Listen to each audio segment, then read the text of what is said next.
makes helium a vital commodity for everyday life?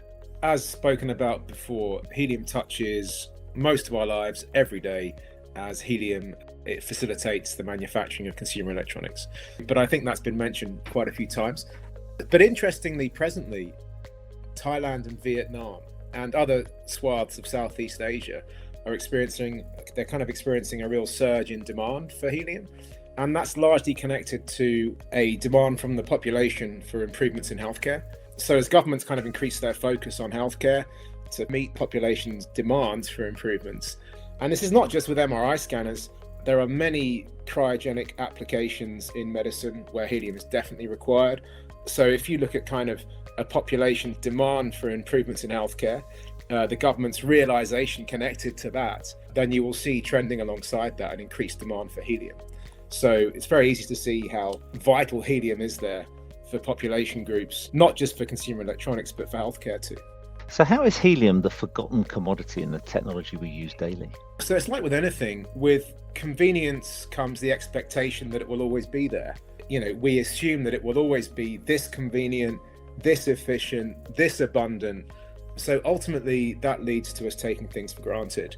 So it's well documented that helium is used in tech, but there are other commodities too. So if you look at a laptop, for instance, 99% of the stuff that goes into manufacturing the laptop comes straight out the ground. But how many of us really know how that stuff is sourced, how those commodities are identified, found and extracted, how those commodities are then processed? Are the commodities ultimately sustainable? I would say not many of us know about that, including myself. So for that reason, I would say that, you know, with helium and other commodities that go into making tech, for instance, the laptop we've been talking about here, I would say that most of those commodities are probably forgotten about and underestimated. Why should we all be paying closer attention to helium? So I'll say it again, helium is used in tech, but I want to say this as well alongside that. Helium in many ways is the new gold.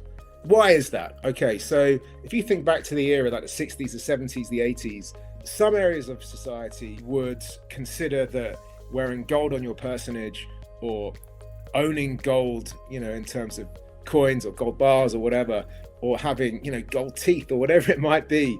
There are areas of society that would understand that, you know, having gold connected to your personage or to your kind of your day-to-day life in some way in terms of ownership and kind of and showcasing that would be a symbol of status. So the interesting thing now is that, at least from what I can see, and it is only my humble opinion, but if you own, say, the latest gaming console, the latest smartphone, smartwatch, a new Tesla, an 8K TV, all of these things require helium as a facilitator in the manufacturing process.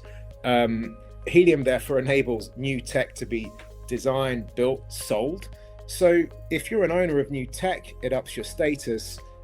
You could somehow say that, you know, tech is a status booster like gold was back in the 60s, 70s and 80s. By having the latest smartwatch, it's like wearing a big gold chain, and everyone was like, look at that gold chain. So for me, if helium facilitates the creation of tech, and tech is by definition a benchmark of status in some areas of modern society, then this is probably why we should consider paying closer attention to helium and other commodities being used in the tech space.